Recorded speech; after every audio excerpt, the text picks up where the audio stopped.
Buenas tardes desde Barcelona, España, desde la Red Internacional de Profesionales de Seguridad. Nos encontramos aquí para celebrar el taller número 9. Hace referencia a la prevención y seguridad ante artefactos explosivos. No se trata de un taller 100% para aprender lo que es la morfología y el funcionamiento de explosivos. No se trata de especializarse en este tipo de artefactos, sino de las técnicas de prevención y un conocimiento básico preliminar de la morfología y de las características de este tipo de artefactos criminales. Vamos a dar paso al inicio.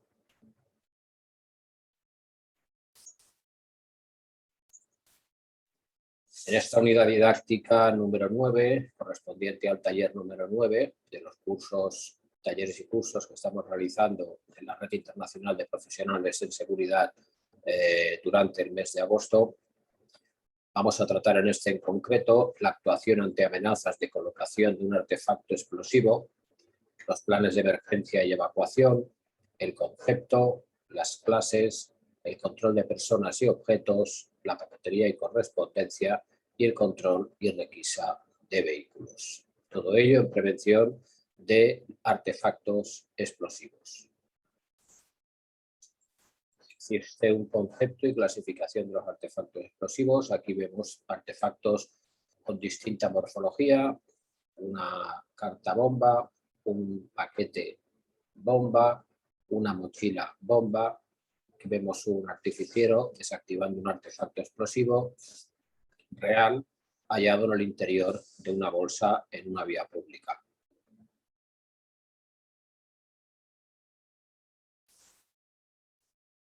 Para referirnos a explosivos hemos de hacer hincapié en el fenómeno de la explosión, que es la liberación violenta de gases a la máxima presión. La explosión es una liberación violenta de gases a la máxima presión.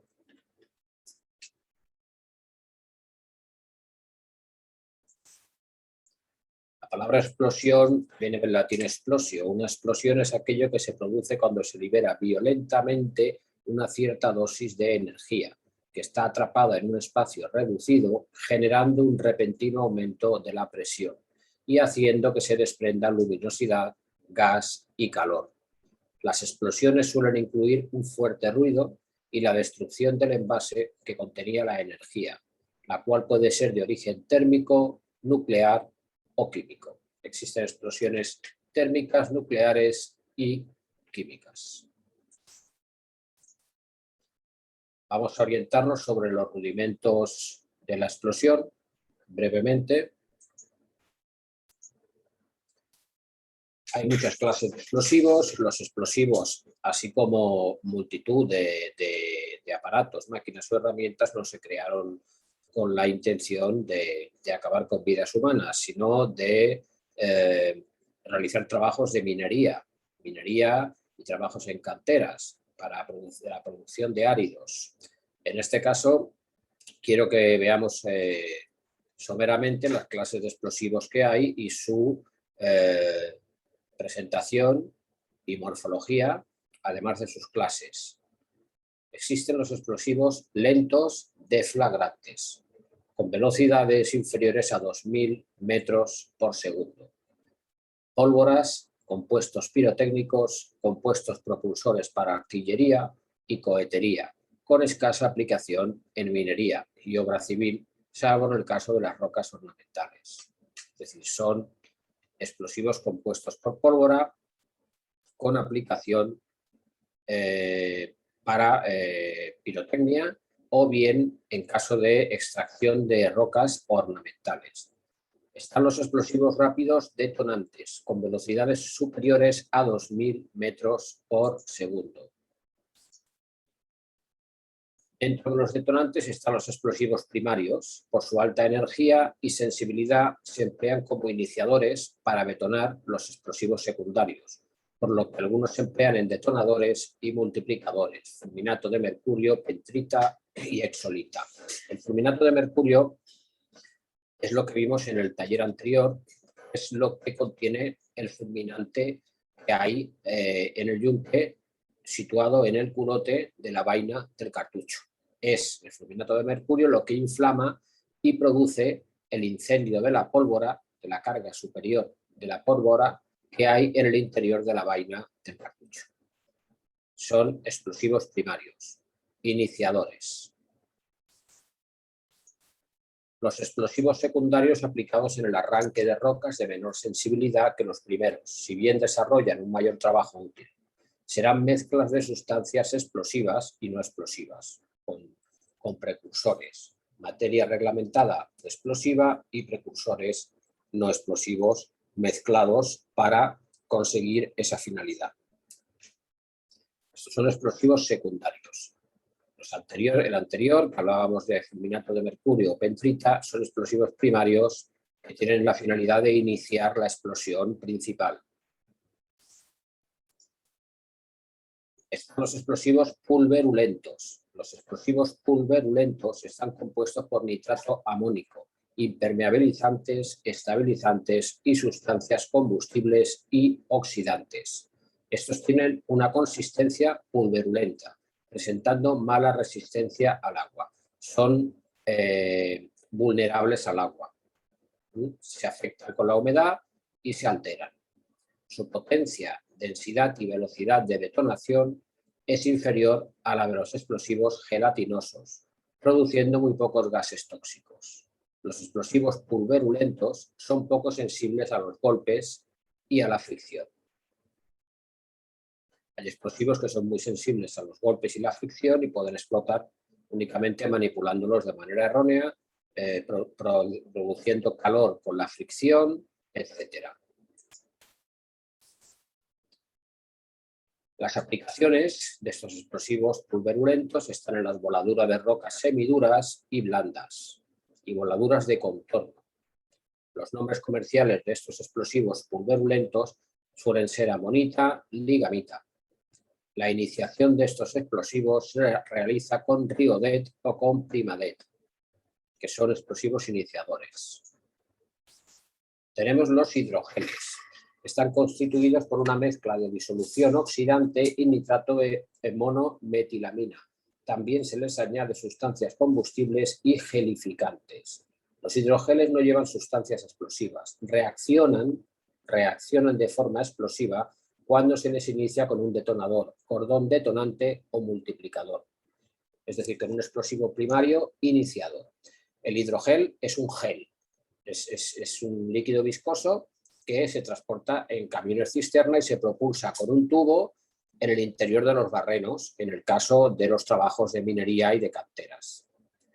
Los hidrogeles no producen exudación por no llevar nitroglicerina y presentan gran velocidad de detonación, elevado poder rompedor, densidad y gran resistencia al agua, resistiendo eficazmente las variaciones de temperatura. Por eso son explosivos muy óptimos por la facilidad del transporte, la facilidad de la ubicación y la resistencia a la climatología y a la humedad que pueda tener la tierra en los barrenos a la hora de rellenarlos con este material explosivo, que repito, no es explosivo en sí mismo, pero que reacciona y explota cuando se usa de manera concomitante con un detonador o con un explosivo primario como la pentrita o el fulminato de mercurio. Presentan elevada resistencia al roce y al impacto, son muy seguros, son explosivos ideales para trabajos de minería, produciendo humos de menor toxicidad. Son explosivos industriales. Tienen muchas aplicaciones el hidrogel, la voladura de rocas duras y semiduras, las voladuras precorte y recorte, la carga de columna en barrenos con agua, iniciador de explosivos pulverulentos, especialmente los anfos, uso más aconsejable que el de los explosivos gelatinosos cuando se presentan riesgos en la perforación. Los nombres comerciales de los riogeles están el Rioger, el Riogur, el Gradior, el Vertex y el Vertex Pro, el Riogel EP, y los iniciadores para esos riogeles son los explosivos primarios Riodet, Riocor y Primadet. Esto es un multiplicador, esto es lo que haría iniciar una explosión de una carga principal con un explosivo de esas características.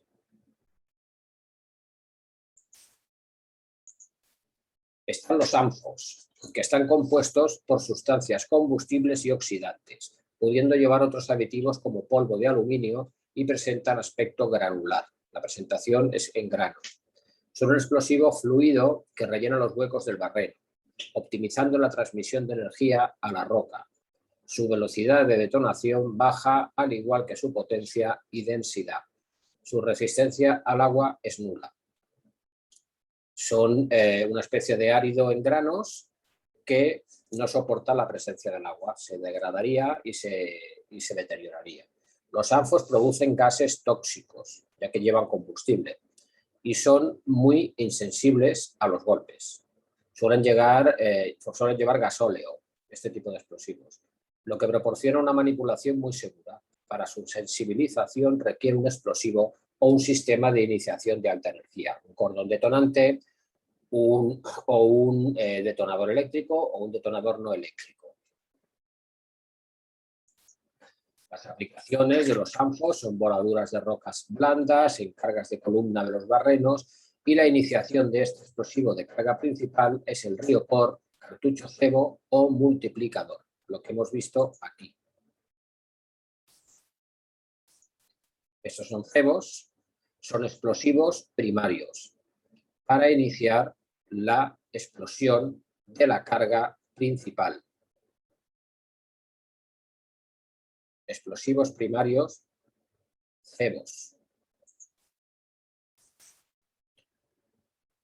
Los nombres comerciales de estos explosivos primarios son la anagolita, el alnazo, el anfo, el amonix, el amonitro, el amonex, amonoleo, amontex y alumtex.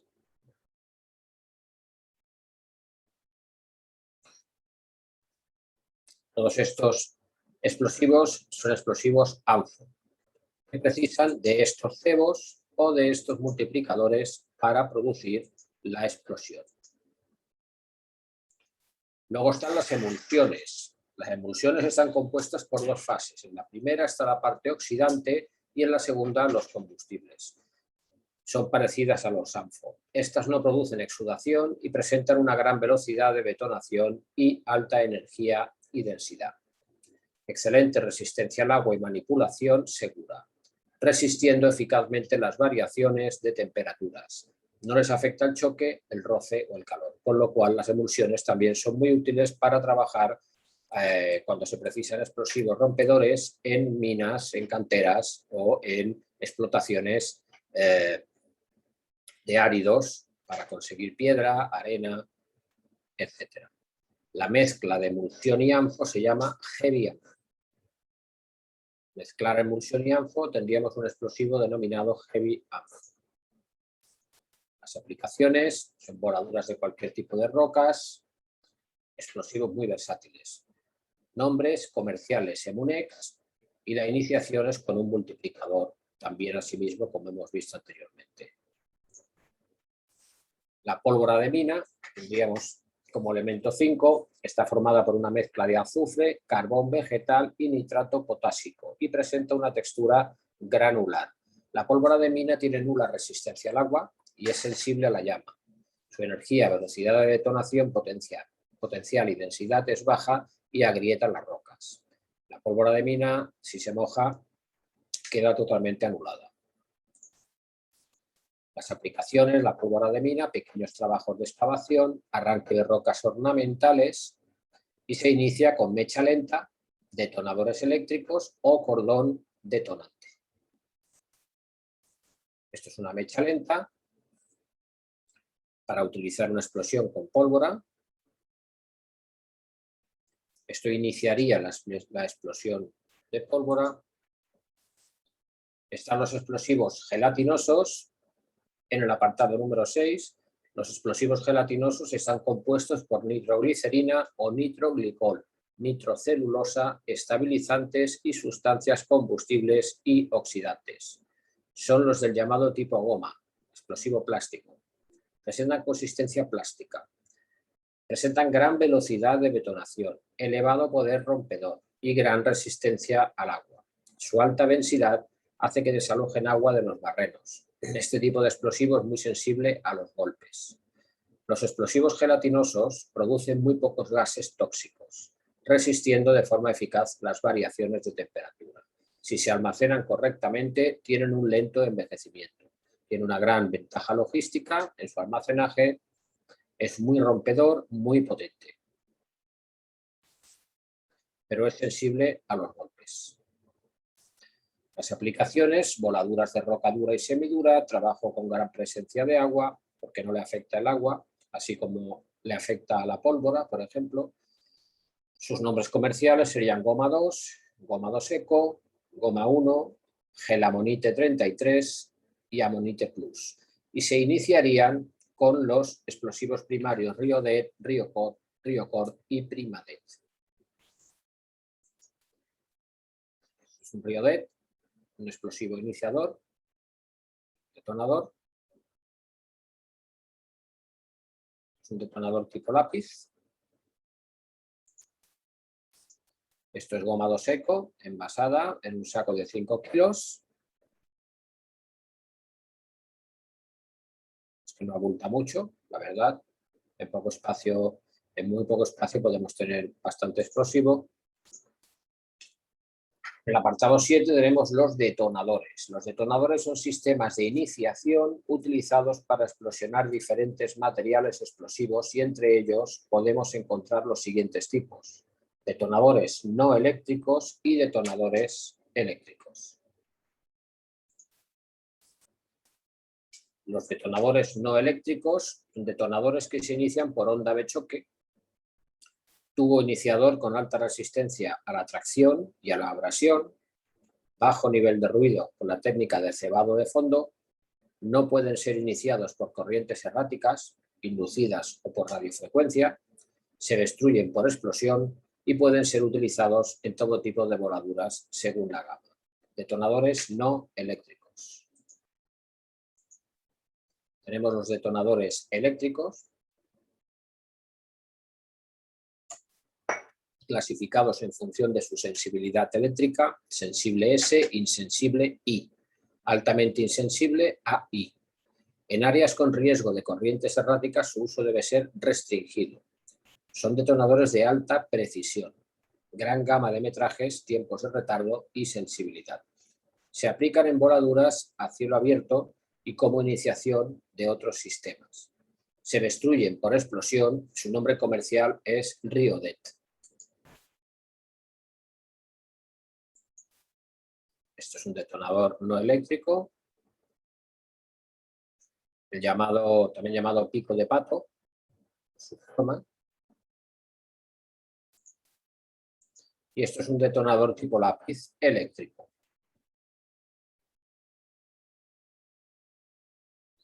Es importante familiarizarse con la visión de estos elementos para tener un recuerdo en nuestra mente de la forma, la morfología de estos elementos. Esta es la estructura interna del detonador. Tiene aquí un tubo, una manguera de cierre, un sello antiestático, donde no puede entrar humedad prácticamente ni aire, elementos de retardo, una acida de plomo. Esto es lo que inicia una explosión. Esto es lo que contiene explosivo primario. Tenemos el detonador no eléctrico y el eléctrico. Esta es la carga primaria y este es el elemento de ignición. Este es el cable del detonador, es eléctrico, precisa de un cable. Este es no eléctrico, esto es la onda de choque,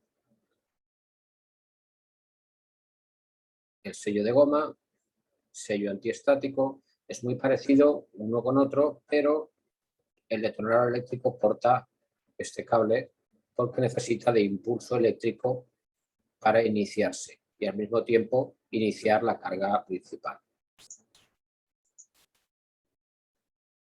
La mecha lenta y detonador de mecha. La mecha lenta es un accesorio que es utilizado para la iniciación de los detonadores de mecha. Su uso es sencillo. Es un sistema de iniciación no eléctrico. Esto. utilizado en la iniciación de barrenos o de cargas individuales, así como en el taqueo y en la iniciación de sistemas en voladura de riesgo eléctrico. Se destruye por combustión, los queman. Cuando ya están caducados o hay que destruirlos, no los quieren almacenar, los queman. En el apartado 8 tenemos el cordón detonante, que es un explosivo primario. Cordón detonante es un cordón flexible e impermeable que contiene en su interior un explosivo denominado pentrita. Y se emplea fundamentalmente para transmitir a los explosivos colocados en los barrenos la detonación iniciada por un detonador. Los cordones detonantes tienen dos tipos de aplicaciones. Servir para la iniciación de explosivos dentro de una voladura, lo más habitual a nivel industrial, o servir como explosivo para la ejecución de la propia voladura.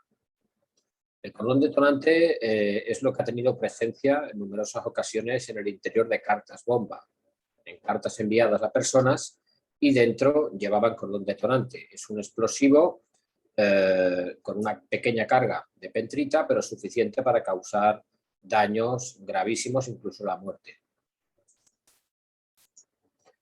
Tiene una potente iniciación, elevada flexibilidad, se puede adaptar a un paquete o a una bolsa, a un sobre, a una carta, fácil anudado y resistente al agua.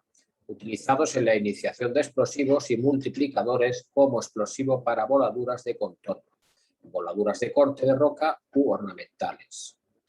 Sirven como línea maestra en la iniciación no eléctrica. Esto es cordón detonante, si lo vemos aquí parecen ovillos de hilo. El que no lo conozca, pues ve ahí un ovillo de hilo ordinario. Y esto es cordón detonante. Con núcleo de explosivo de pentrita, que es recordamos, un explosivo primario iniciador. Están los relés de retardo en el apartado 9, son conectadores que permiten desarrollar esquemas de voladuras temporizadas. La temporización se logra intercalando un relé en el cordón detonante. Este relé de retardo se intercala en el cordón detonante de pentrita, que enlaza dos barrenos consecutivos permitiendo un retardo de varios milisegundos. No puede ser iniciado por corrientes erráticas inducidas por radiofrecuencia. Conexión sencilla relativamente y se destruye también por explosión. Esto es un relé de retardo. Todos estos artefactos, estos se utilizan en voladuras controladas, voladuras de trabajo de minería, voladuras de carteras, de áridos, trabajos industriales. El cordón detonante sí es cierto que se puede utilizar para realizar cartas bomba o paquetes bomba, en mano de elementos terroristas. Esto es una voladura común y corriente, como algunas a las que yo he asistido como vigilante de seguridad. Esto se hace para extraer piedra y extraer arena, áridos. Entramos en los explosivos militares, que es una de las cosas que más nos debe sensibilizar. ¿Por qué digo esto? Porque el explosivo militar es el explosivo que suele utilizar las organizaciones criminales o terroristas. Esto es una mina antipersona, esto es una granada de mano, otro modelo de granada de mano, dos granadas de lanzacohete, otra granada de mano, otra mina antipersona, esto es dinamita, explosivos militares. Tenemos a los zapadores. ¿Quiénes son los zapadores? Son militares enclavados en una unidad de ingeniería. Su principal cometido en la batalla es favorecer el movimiento de las tropas en el combate o entorpecer la del enemigo. Dependiendo de su función, pueden ser de combate o de servicio. Para facilitar la modalidad se encargan de todo tipo de actividades como asegurar los caminos y las estructuras necesarias para el paso de las tropas de combate. Los mandos y militares de los zapadores son los más experimentados en explosivos de todo el ejército. De aquí la presencia de los zapadores. Nos preguntaremos qué pintan aquí los zapadores si estamos hablando de artefactos explosivos. Pues son los más experimentados en explosivos dentro del ejército, tanto para activación como para desactivación de los mismos. De la misma forma, hay especialistas en albañilería, mecánica o electricidad. Otro de los cometidos de los zapadores estriba en la conducción y manejo de maquinaria pesada o de grúas. Al ser un equipo que lo que intenta es preparar el aparato logístico para que las tropas se desplacen, utilizan con mucha frecuencia los explosivos para abrirse paso, para abrir zanjas, para volar rocas, etc. Estos son iconografía de explosivos militares.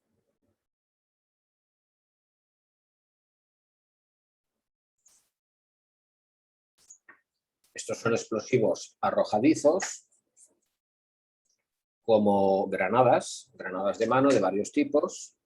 Esto es un explosivo arrojadizo, esto es otro, esto también.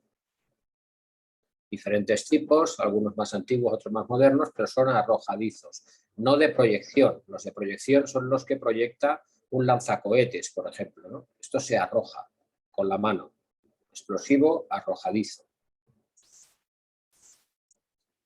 Nos centramos en la bomba de mano, que es un artefacto bastante sencillo de transportar, bastante susceptible de ser transportado por un terrorista y bastante usual de que lo puedan lanzar para provocar un atentado. La palabra granada viene del latín granatum, pasó al español para dar nombre al fruto, Punica granatum.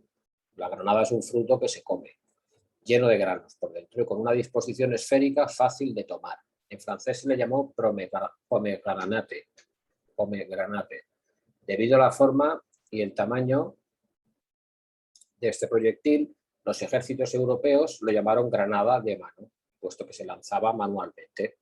En español, y grenade à main en francés y hand grenade en inglés. Es decir, granada de mano porque tiene una similitud al fruto de la granada y porque se arroja con la mano.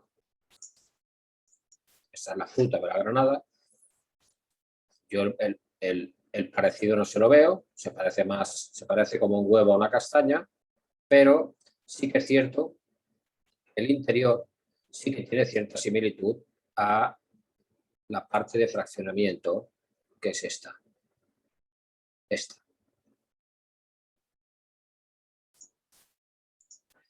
es la granada modelo Alhambra del ejército español. Es una granada moderna que tiene distintas aplicaciones, tanto como para eliminar fuerzas vivas como para contener. Tiene varias aplicaciones en base a la camisa, que es esto, la camisa que le pongamos, puesto que son abatibles. Estas camisas son abatibles.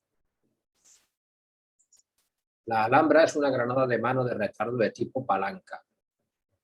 Esto es la palanca. Con una envuelta de fragmentación que puede extraerse. Se puede quitar la envuelta de fragmentación y convertirlo en un explosivo con una capacidad de demolición, pero no de fraccionamiento. La espoleta es de retardo mecanoelectrónica.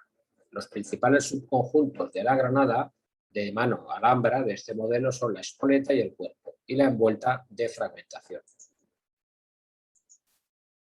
El retardo de seguridad del lanzamiento que inhabilita el paso de energía disponible al detonador es de 3,5 segundos, siendo el retardo de funcionamiento de 4 segundos. En 4 segundos la granada explota. El cuerpo contiene la carga explosiva principal, alojada y protegida por un vaso con cierre, ambos de material plástico. Junto con la espoleta forma un conjunto estanco de color predominantemente verde.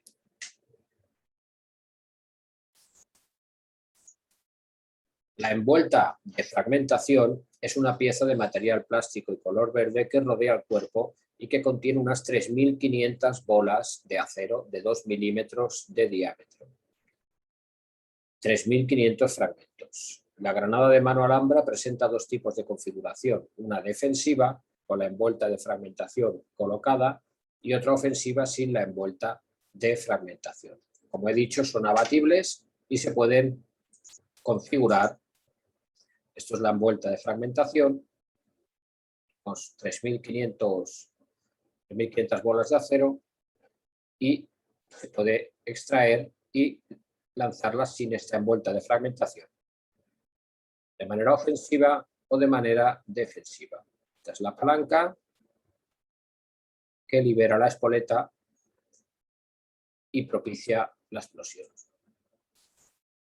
En configuración defensiva, el radio letal blanco es de 10 metros y el radio de seguridad de 20, en configuración defensiva. Estos son los fragmentos que van en el interior de la camisa de fragmentación de la granada. Son similares a muchas otras granadas, no es una granada única, la Alhambra, su funcionamiento es el mismo que el resto, pero tiene esta particularidad que es abatible la camisa y puede usarse de manera ofensiva o defensiva. Están las granadas de proyección, se proyectan con un lanzador, con un lanzacohetes.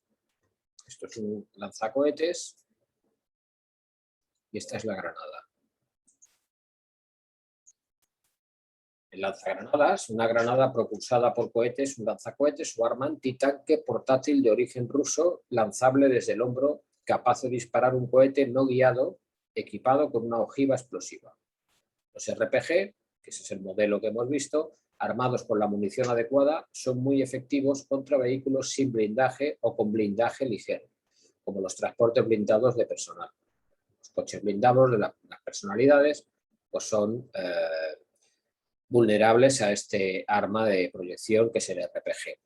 Edificios y búnkeres también pueden cargar a sí mismo municiones de otras clases como ojivas de fragmentación o de explosivo termobárico, más adecuada para el ataque antiinfantería u otros roles, para eliminar fuerzas vivas. El impulsor es una pequeña carga tubular de pólvora que lanza el cohete desde el lanzador. Se enciende su motor y este vuela alcanzando una velocidad de 294 metros por segundo. Este es el TBG-7V con ojiva termobárica antipersonal para eliminar fuerzas vivas, para guerra urbana de 105 milímetros y un área de demolición de 10 metros. Esta es una granada, una vista de la forma aerodinámica y troncocónica que tiene la granada. Esto es una mina antipersona. Las minas antipersonas están diseñadas para mutilar y herir de gravedad a las personas. No son minas que están diseñadas para matar, sino para causar heridos graves y mutilados. Por la macabra teoría y paradigma de que en la guerra no interesan los muertos, puesto que los muertos se entierran o se incineran, interesan los heridos y los mutilados porque causan costes, causan problemas de logística por la asistencia hospitalaria y causan también pues, bajones de moral en la tropa. Los fallecidos, las víctimas mortales también, pero las víctimas mortales pues se entierran y se continúa la guerra. Pero los heridos han de ser atendidos, han de ser hospitalizados, has de tener recursos de hospitalización, etc. De nuevo la ingeniería al servicio del mal. Las minas antipersonas son un tipo de mina terrestre. Están diseñadas para matar o incapacitar a sus víctimas. Se utilizan para colapsar los servicios médicos enemigos, desmoralizar a sus tropas y dañar vehículos no blindados, vehículos convencionales. Por ello se busca sobre todo que hieran gravemente o mutilen, y no tanto que maten, ya que las consecuencias de un herido en la guerra son más problemáticas que las de un muerto. Lo hemos visto ahora y es así. Es bien sencillo. Según el modelo, la importancia de la carga y el tipo de caja, los efectos letales de este tipo de mina antipersonal pueden alcanzar un radio de 1 a 2 metros, pero rara vez más. Cabe destacar aún que estas minas contienen hoy muy pocas piezas metálicas y que la caja puede ser de madera o de plástico, y solo raras veces de metal, de modo que resultan prácticamente indetectables.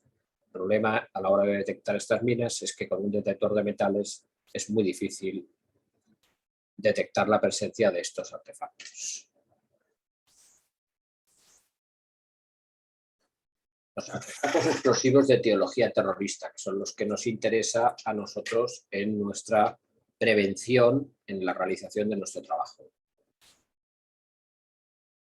Está el coche bomba, está la moto bomba, está la bomba lapa, está el paquete bomba, está la carta bomba, la mochila bomba y el dron bomba.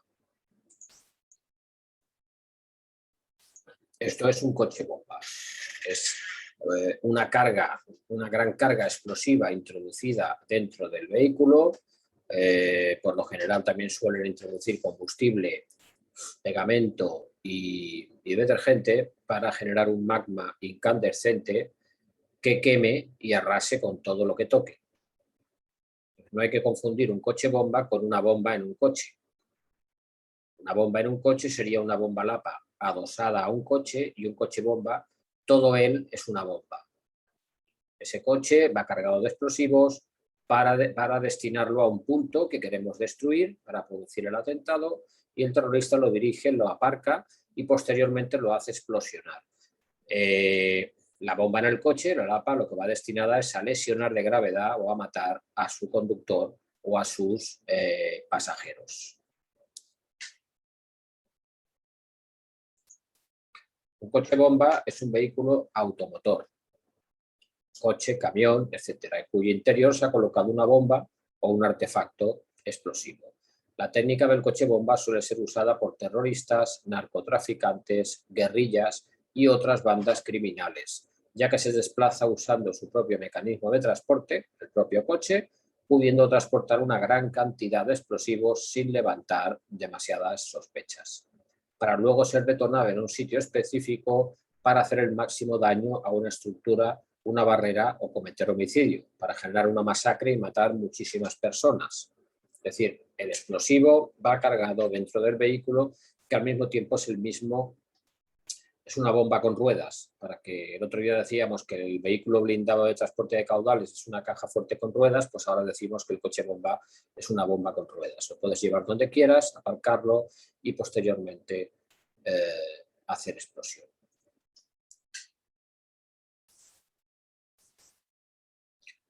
Hay una serie de medidas de seguridad ante la presencia de un coche bomba. Hay que tener en cuenta que la mejor protección es la distancia y que desde el lugar donde está el explosivo no se nos vea. Es decir, en base a la cantidad de explosivo, a los kilos, a la densidad de este, a la velocidad de detonación, a las características, morfología, etcétera, del explosivo, hay unas distancias que se llaman de demolición y otras distancias de seguridad que se llaman de fragmentación. Es muy difícil calibrar ante qué tipo de explosivo nos encontramos para decidir una distancia de fraccionamiento o de demolición. Con lo cual, las autoridades y los especialistas nos dicen que la medida es desde el lugar donde estemos que no se nos vea. Es decir, muy lejos, para que lo entendamos, muy lejos. Si no se puede alejar lo suficiente, porque es una cosa fortuita y de repente hemos de ponernos rápidamente a cubierto, más de 300 metros. Procure cubrirse detrás de un objeto sólido para reducir la posibilidad de ser alcanzado por fragmentos o escombros. Es decir, tenemos que entender que el coche, todo el coche se convierte en metralla. El coche entero, en su totalidad, en un coche bomba se convierte en metralla. Todas sus partes metálicas, todas las partes mecánicas, todo es metralla que sale a una gran velocidad y de efectos mortales. Póngase a cubierto de los cristales de las ventanas que puedan proyectarse o caer debido a la onda expansiva y al ruido. Si no es posible ponerse a cubierto, permanezca tumbado en el suelo. Pero la norma es que no se nos vea desde donde estamos ocultos, o mínimo 300 metros y detrás de un objeto sólido. Esto es una bomba lapa que está armada en el interior de un tupper. Por lo general los tuppers se le adosan unos imanes para pegarlo en los bajos del vehículo. Este es el explosivo plástico y aquí está la fuente de alimentación, el detonador, etc. Esto es una bomba lapa. Sería una bomba en un coche. Aquí lo tenemos oculto, el paquete. Si miramos los coches de manera provisional y marginal por encima, quizá no lo veamos. está aquí dentro. Es este paquetito de color marrón. Esto es un paquete bomba, un paquete armado para mandárselo a una persona y que esa persona al abrirlo le explote y acabe con su vida o le produzca mutilaciones y lesiones gravísimas. Tenemos la fuente de alimentación, que es una pila ordinaria, el explosivo y el contacto que inicia el impulso eléctrico que va a dar lugar a que el detonador produzca la explosión de la carga principal. Esta es una carta bomba, tiene las mismas intenciones aviesas de producir daños gravísimos y mutilaciones muy graves, incluso la muerte del que recibe la carta si la llega a abrir y no se llega a detectar por medios técnicos antes de que ocurra la desgracia. Esto es una mochila bomba, muy utilizada por los elementos terroristas. Es una carga importante de explosivo dentro de la mochila. Para ellos tiene la ventaja también de que el portador es el que la lleva, con lo cual puede acercarse el máximo posible al objetivo para ubicarla y en un momento de descuido desaparecer de la zona y posteriormente hacerla explotar.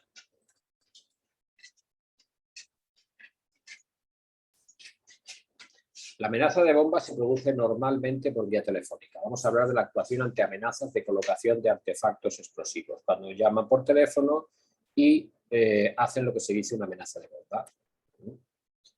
Se produce normalmente por teléfono, directamente al objetivo o bien a través de un tercero. Puede ser a un periódico, a una emisora de radio, etc. Al que sea amenazado previamente. Medios de comunicación frecuentemente. El vigilante de seguridad que recibe esta llamada debe ser consciente de la relevancia de la misma y mantener la serenidad a fin de obtener la mayor información al respecto para transmitirla posteriormente a las fuerzas y cuerpos de seguridad. Hay formas de obtener la información que vamos a ver a continuación. El tiempo, podemos decir que es el mayor enemigo y hay que ganar tiempo. Hablar con tranquilidad con el amenazante. No ponerlo nervioso y no obligarlo a colgar la comunicación. Existe una guía de preguntas a realizar al sujeto amenazante a fin de obtener la mayor información y de ganar tiempo, que como hemos dicho es lo más importante. El tiempo es nuestro mejor amigo y nuestro peor enemigo en estas situaciones de amenaza de artefacto explosivo.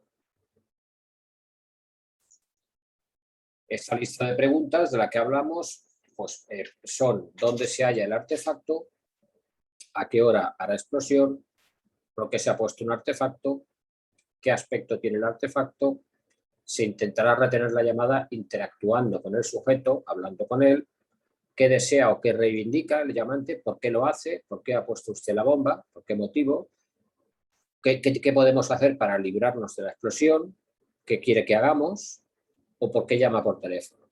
Preguntas para que la persona hable, podamos escuchar y podamos detectar el acento, la gravedad de sus palabras, la forma de hablar, el tono, etc.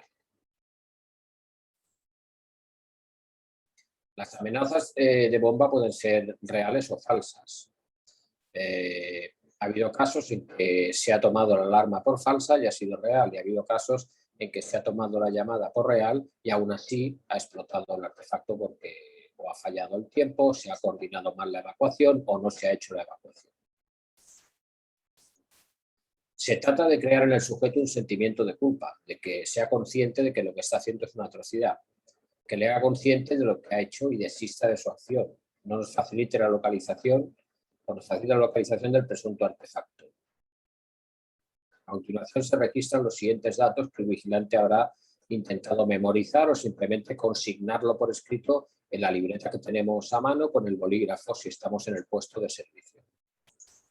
Si es varón o es mujer, el llamante, si es joven o es adulto, el modo de hablar y el acento, si es español o extranjero, si es educado o es mal educado, dependiendo de cómo hable, el ritmo del habla y el tono del habla. Dentro de las características de la voz, si es calmada, si es autoritaria, si es airada, si es seria, si es nerviosa, si es bromista o si es demencial. Si es airada significa si es enfadada. O demencial directamente si vemos que tiene alteradas sus facultades mentales. Los ruidos de fondo que podamos detectar, como gritos u otras conversaciones de terceras personas, música o ruido de la calle, campanas, bocinas, ferrocarril, aire acondicionado, multitudes, maquinaria de construcción, que nos puede decir que está cerca de una obra, animales, ruidos de coches, motos, aviones, nos puede informar que está cerca de un aeropuerto, etc. Ante una amenaza de bomba, las medidas inmediatas de seguridad sería alertar inmediatamente al cuerpo de seguridad competente en la zona, la Guardia Civil, llamando al 062 o en cualquier caso al 112 y en cualquier otro país al teléfono de emergencias directamente. Facilitar sus datos personales como responsables de seguridad, así como un número de teléfono de contacto. Mantener la calma y comunicarlo a los demás. Es importante abandonar el lugar con prontitud y con orden, con diligencia pero con orden. Evitar el pánico y las reacciones desmedidas, no fomentar esta situación, no aumentar más el pánico de lo que ya está. Evitar la curiosidad y alejarse de los puntos de visión directa del artefacto. Facilitar un lugar de encuentro para entrevistarse con la patrulla de policía.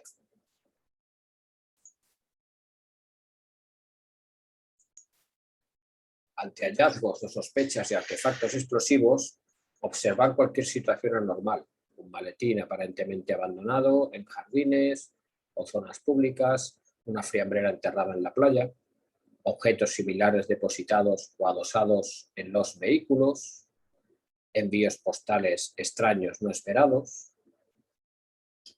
No hay que tener miedo al ridículo por tomar precauciones, sí hay que avisar inmediatamente a la policía o al cuerpo de seguridad competente de la zona. No hay que manipular jamás ningún objeto sospechoso. Señalizar la ubicación del objeto sin provocar alarma, advertir a las personas cercanas al lugar de que desalojen y abandonen esa zona de peligro.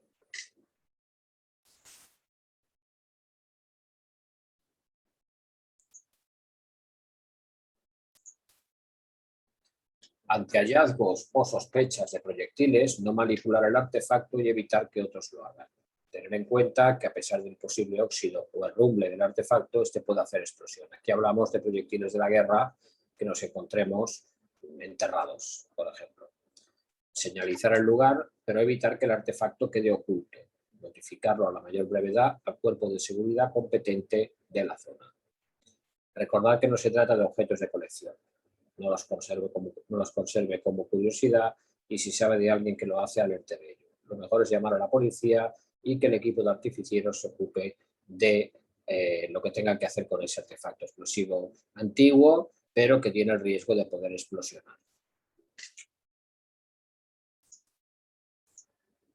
Ante una probable explosión, tenga en cuenta que la mejor protección es la distancia y que desde el lugar donde está el explosivo no se les vea. Volvemos a insistir en esa medida de sentido común que nos facilita la policía. Si no puede alejarse lo suficiente, más de 300 metros, procure cubrirse detrás de un objeto sólido, de algún sitio, una pared o un edificio, pero algo resistente, para reducir la probabilidad de ser alcanzado por fragmentos o escombros producidos por la propia explosión.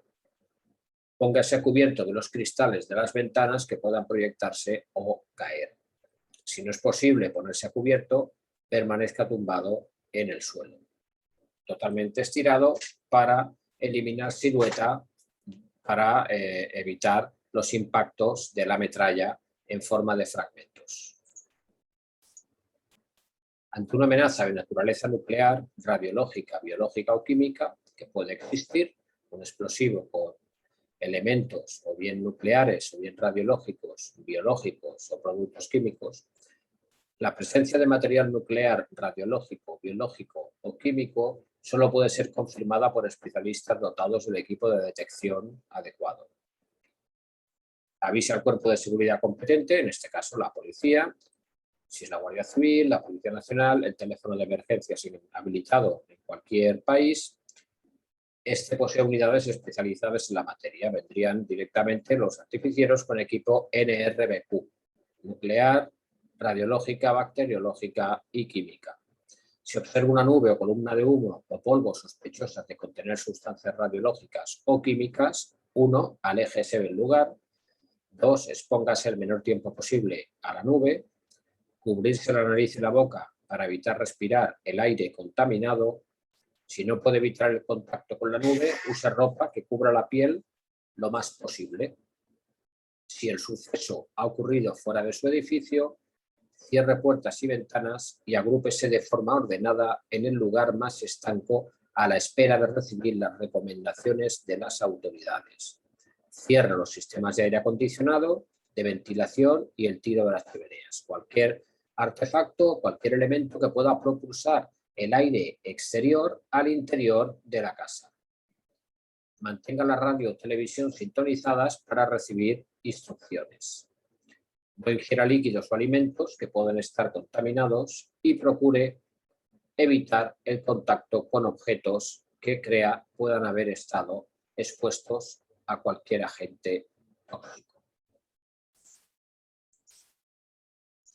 Evidentemente, aquí también existe una importancia vital en la colaboración con las fuerzas y cuerpos de seguridad.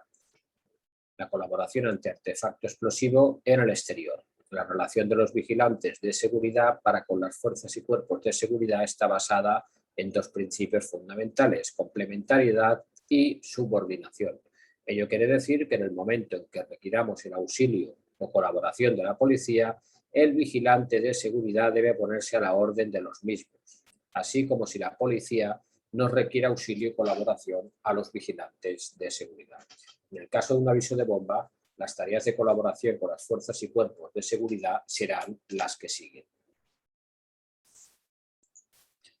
Establecerá un perímetro de seguridad como mínimo a no menos de 100 metros de la amenaza del artefacto. Mínimo 100 metros. No se permitirá el acceso al cordón de seguridad a nadie. Y nadie es nadie, salvo a la policía. Se custodiará el lugar a fin de que nadie toque nada y se evite la alteración de pruebas e indicios. Facilitar el orden en la evacuación.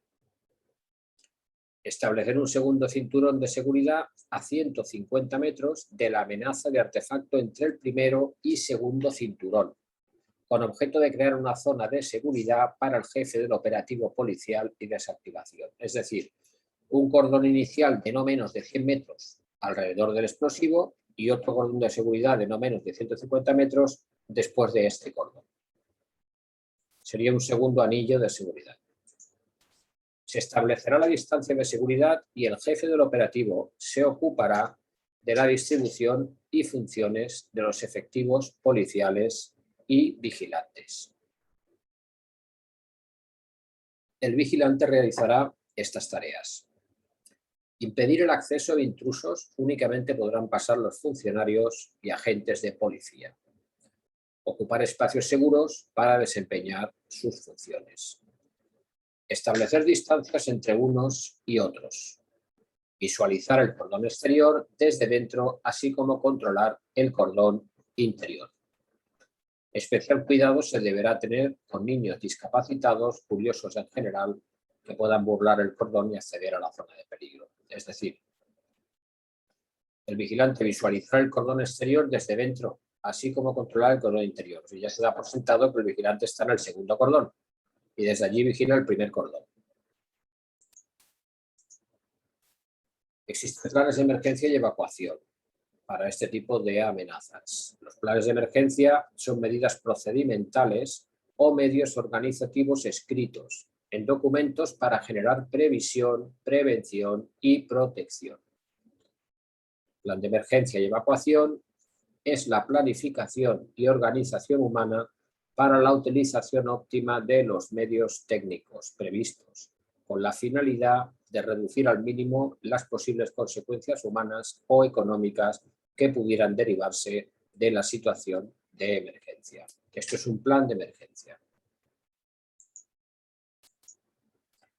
Todo plan de emergencia y evacuación tiene dos partes, una escrita y una gráfica. En la parte escrita deberá tener en cuenta los siguientes aspectos. la evaluación de riesgos, se valorarán los riesgos existentes y los medios de protección disponibles. Antes de realizar ese plan de emergencia, se hará una evaluación de riesgos. Los medios, habrá que determinar los medios materiales y humanos de los que se disponen. Habrá que diseñar un plan de actuación que contemplará las diferentes hipótesis de emergencias y los planes de actuación para cada una de ellas, y las condiciones de uso y mantenimiento de las instalaciones. En esta parte se considerará a las personas responsables con la puesta en marcha del plan. La implantación, que consiste en la información general a todo el personal, y las prácticas correspondientes con las distintas dinámicas. Aquí estarían encuadrados los simulacros. Está la parte gráfica. La parte gráfica contemplará la vista en planes del objetivo con todos sus pisos e instalaciones. Será situada en un lugar visible de todo el mundo, al alcance de todos los trabajadores, murales, pizarras, etc. Y en la misma se reflejarán los aspectos siguientes: salidas de evacuación, traslado en el sentido de la evacuación a través de las vías disponibles hasta alcanzar la salida de evacuación, ubicación de los interruptores eléctricos generales, ubicación de los medios de extinción de incendios, extintores, hidrantes, áreas contra incendios, gabinetes portamangueras, etc. Ubicación de los pulsadores manuales, si existe sistema de alarma, detección y extinción. Todo es la parte gráfica que figurará en un plan de evacuación y emergencia. Como hemos indicado, el plan de emergencia debe cumplir con 3 funciones básicas: la previsión, adelantarse a los acontecimientos con medidas precautorias a fin de que en el momento de la incidencia la actuación se desarrolle con diligencia y efectividad. Yo esto es lo que siempre llamo ponerse en el peor de los escenarios, pensar en todas las cosas que pueden ocurrir, eventos negativos, para que no suceda. La prevención, que es la acción de prevenir, ensayar, preparar, prever las incidencias y las actuaciones tendentes a solucionar dicha incidencia. Y la protección, que es el conjunto de ambos principios como objetivo principal. La protección sería el conjunto de previsión y prevención. La Ley 2/85 del 21 de enero sobre protección civil constituye el marco legal, aquí en España, que determina todo el sistema de preparación y de respuesta ante situaciones de grave riesgo colectivo, calamidad pública o catástrofe extraordinaria en las que la seguridad y la vida de las personas pueden peligrar y sucumbir masivamente, generándose unas necesidades y recursos que pueden exigir la contribución de todas las administraciones públicas, organizaciones, empresas e incluso de los particulares. Dentro de las tareas de seguridad relacionadas de manera directa con la prevención del hallazgo de paquetes bomba, de artefactos explosivos, está el control de personal y objetos, paquetería y correspondencia.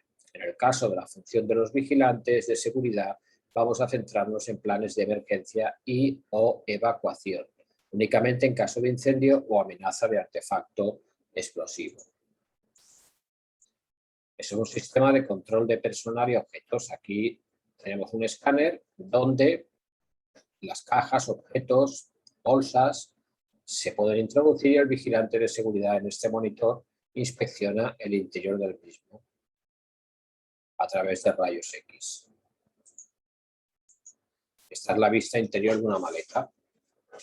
Con los debidos cursos de formación, el vigilante debe saber interpretar estos colores y estas morfologías a fin de poder detectar un objeto lesivo o un objeto peligroso, incluso un explosivo, en su interior.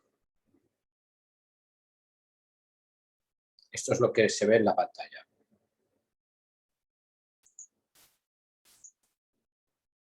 La finalidad del control de accesos es precisamente la comprobación de identidad de personas y etiología de los paquetes, correspondencia y mercancías. En base al riesgo que se contemple, en las distintas instalaciones y en los distintos controles de acceso establecidos, el equipo de seguridad dispondrá de elementos técnicos de detección y examen de correspondencia y paquetería. Todo control de acceso debe disponer de medios suficientes de comunicación para situaciones de emergencia. El control de paquetería merece una minuciosa y especial dedicación dado el riesgo de atentado que conlleva. Realizando estudio de casos se ha podido observar el riesgo que entraña este tipo de paquetes o cartas bomba. Tenemos que tener en cuenta que esos artefactos están destinados a atentar contra una persona en particular o contra un edificio en general. Una carta bomba, un paquete bomba estaría destinado a una única víctima o a las víctimas que estuvieran alrededor de esa víctima principal, y una mochila o un paquete o un vehículo estaría destinado a demoler la totalidad del edificio. El peligro de estos artefactos radica en su manipulación imprudente. Nunca se debe manipular un objeto sospechoso y mucho menos intentar abrirlo. Jamás se debe manipular un objeto sospechoso y mucho menos intentar abrirlo. Existen unos indicios para la detección de una carta bomba, indicios preliminares, indicios visuales, sin llegar a utilizar un elemento electrónico detector, que son los siguientes: las palabras mal escritas o con faltas de ortografía, las fotos o demasiadas marcas en el envoltorio, sellos o escritura en idiomas extranjeros poco familiares, dirección del remitente poco familiar o sin sentido, que no entendemos por qué esa carta llega a ese destino, manchas de aceite, polvo y otras. Las manchas de aceite suelen ser la degradación de la nitroglicerina, que exuda y produce esas manchas. Empaquetado descuidado o mal hecho, sonidos, olores o vibraciones en el interior del paquete, direcciones incorrectas o genéricas, no específicas, apariencia abultada, paquete desequilibrado o desigual, muy hinchado por una parte y muy delgado por otra, el interior está bastante disarmónico, el papel en que iban envueltos estaba dañado o arrugado, los nombres y direcciones en la parte donde va la dirección del remitente tenía faltas de ortografía, o una esquina del paquete estaba cubierta con estampillas. Todos estos son casos reales que se han dado en recepciones de cartas bomba o paquetes bomba. Hay unas medidas de control y requisa en los vehículos. La colocación de artefactos explosivos en vehículos son de dos tipos diferenciados. Ambos obedecen a conductas terroristas con el fin de cegar vidas humanas. Existe el llamado coche bomba, que se trata de un vehículo cargado de explosivos en el que también pueden cargar combustible como gasolina o productos inflamables, así como tornillería a modo de metralla. Hemos de tener en cuenta que la carrocería del coche en sí misma constituye una gran cantidad de metralla. En algunos vehículos cargan también pegamento para crear con la explosión y reacción química procedente de este un engrudo incandescente a altísimas temperaturas que proyecta la explosión y se convierte en una especie de lava volcánica que quema todo lo que toca. Estos vehículos o coches bombas se suelen ubicar en actos multitudinarios de pública concurrencia, cercanía de edificios estatales o emblemáticos que sean objetivo terrorista, sedes de organizaciones políticas o económicas que sean objetivo terrorista, ubicación al paso de un convoy o caravana formal de un VIP, ubicación al paso de un vehículo con su víctima y objetivo a bordo. En los últimos tiempos se ha podido ver cómo terroristas fanáticos utilizan estos vehículos con conductor suicida para impactar directamente contra los objetivos fijados. Son los terroristas yihadistas que se entregan al martirio. Está también lo que hablábamos, la bomba en un coche, que es la bomba o artefacto adosado al coche. La morfología del paquete bomba o bomba lapa es la siguiente: un envase tipo Tupperware, un seguro de transporte, reloj temporizador para la manipulación del terrorista, un sistema de iniciación por movimiento o sistema de ampolla de mercurio o tubo con rodamiento, de tal forma que cuando el coche inicia la marcha se mueve ese tubo, el mercurio empuja el rodamiento cierra el circuito y provoca la explosión. Una fuente de energía, una pila normalmente, un explosivo base, puede ser amonal, amosal, amonito, loratita, etc.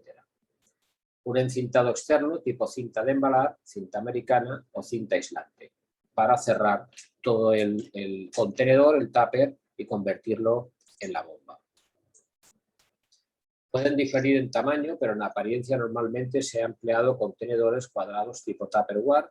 Exteriormente suelen aparecer envueltas en cinta de color oscuro para dar opacidad a la presencia del artefacto. Que sea oscuro y que se mimetice con los bajos del vehículo. El tamaño oscila entre los 20 o 40 centímetros en longitud y 10 a 15 centímetros en anchura y un fondo aproximado entre 5 y 10 centímetros. Los métodos de anclaje pueden ser cinta de pegar, pueden ser imanes, pueden ser bridas, pueden ser cuerdas, pueden ser cables, colocando entre los elementos fijos del vehículo bastidor, colector o dirección, en lugares donde pueda encajar bien ese artefacto que se activará cuando el vehículo se ponga en marcha. ¿Dónde buscar? En un vehículo, y dependiendo de sus características, existen varios lugares donde camuflar un artefacto explosivo o bomba lapa.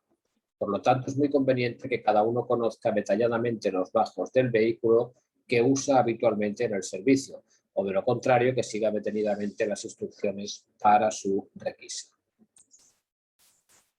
Las ubicaciones principales del vehículo, del artefacto en el vehículo, serían los bajos del vehículo, los pasos de rueda, los huecos en los bajos, debajo de los asientos del conductor, en el maletero, en el vano motor o muy improbable en el reposacabezas. Esto es muy poco probable. Es una posibilidad, pero por lo general siempre son los bajos del vehículo. En caso de detectar algún paquete extraño o sospechoso, avisar de inmediato a la policía y acordonar la zona. Cuando la presencia de un artefacto explosivo no esté verificada, habrá que realizar una serie de averiguaciones sobre el vehículo sospechoso. Por ejemplo, averiguar la titularidad y localizar a su propietario, comprobar si está cerrado o abierto, comprobar si ha sido robado, consultando a la policía, para descartar posibilidades, para asegurarnos de que no es un coche que se ha dejado de manera ordinaria aparcado o de manera distraída y que no porta ningún artefacto. La inspección visual se realizará de la siguiente manera. Primero, el perimundo cercano al vehículo. El perimundo del vehículo es la zona más cercana al mismo a su alrededor. La aproximación a un vehículo sospechoso de albergar un artefacto se hará despacio y acercándose paulatinamente al vehículo, observando si en sus cercanías hay vestigios o indicios de que alguien haya estado manipulando, como peladuras de cables, trocitos de cinta aislante, pisadas, etc. Si existen huellas de zapato muy cercanas, ruedas del coche en el caso de que el suelo sea de tierra, rodadas, etc. La idea es ver sin tener que buscar. Ese es el lema, ver sin tener que buscar. Y la forma idónea será acercarnos al vehículo alejándonos para observar su base. Ejemplo, si tenemos el coche a 10 metros del portal o zona, nos alejaremos hasta 25 o 30 metros y pasaremos a esa distancia desde la zona frontal hasta la travesa o viceversa, hasta la trasera o viceversa. De esta forma conseguiremos ver el máximo de los bajos del coche, es decir, alejarnos bastante, ver desde lejos los bajos del coche e irnos acercando progresivamente. El coche está a 10 metros del portal o zona, nos alejaremos entre 25 y 30 metros y pasaremos a esa distancia desde la zona frontal hasta la trasera o al revés. De esta forma conseguiremos ver el máximo de los bajos del coche con la mayor seguridad. En la aproximación controlaremos los 2 pasos de rueda de un lado. Al acercarnos rodeamos el vehículo para comprobar los otros 2 pasos de rueda. Ya tenemos los 4. Las cerraduras del otro lado y del portón. La observación lateral facilita la visión solo de unos 70 a unos 80 metros de la anchura del vehículo frente a los 4 o 5 metros de la longitud. En el paso lateral, con bajar la vista hasta la altura de la cintura es más que suficiente. La bomba LAPA localizada o artefacto localizado en el interior del vehículo. Hemos hecho la requisa, hemos revisado el perimundo, nos hemos ido acercando paulatinamente desde atrás, viendo los 4 pasos de rueda, puertas, etcétera, y descubrimos que hay un artefacto explosivo en forma de bomba LAPA. Nunca intentar mover o desprender el artefacto. Mantener todo en la misma posición. Si el vehículo está cerrado, no abrirlo. Si el vehículo está abierto, no cerrarlo bajo ningún concepto. La sola vibración de la puerta puede hacer estallar la bomba LAPA. No intentar recuperar ni sacar nada de dentro del coche. Alejarse no menos de 100 metros. Mínimo 100 metros. Impedir el acercamiento y paso a otras personas y comunicar a la policía. Tener en cuenta que cualquier movimiento puede accionar la bomba. Hasta el paso de un camión en un autobús a una velocidad de 50 o 60 km/h, esa vibración puede hacer que el artefacto estalle. Comunicar al centro de coordinación y activar protocolo de seguridad. Sobre todo recuerden no menos de 100 metros y parapetados con cualquier objeto, elemento o edificio. Recuerden que cualquier movimiento brusco, como sentarse dentro del vehículo, moverlo, etcétera, puede activar el sensor de mercurio o el rodamiento y hacer estallar la bomba. Esta es una imagen de una explosión de un coche que llevaba adosado un paquete bomba.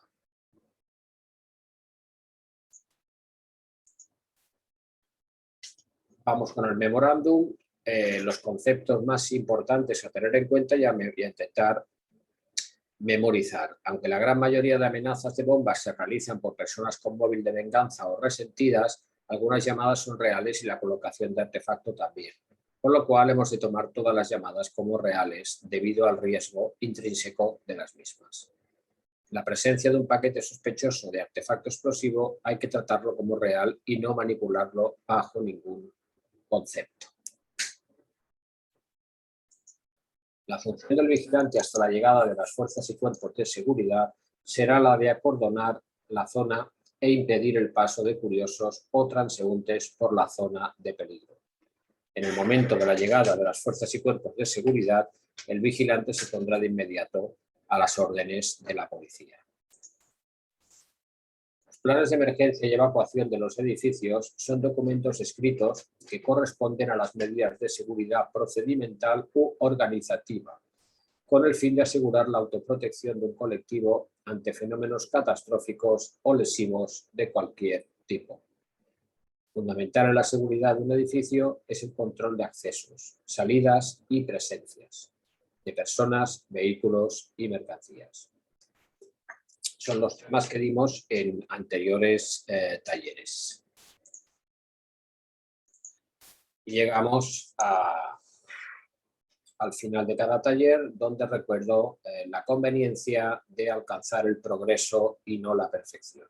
El progreso está al alcance de tu mano y depende de ti. La perfección no existe, en consecuencia no depende de ti. Nadie es perfecto y mucho menos depende de ti ser perfecto.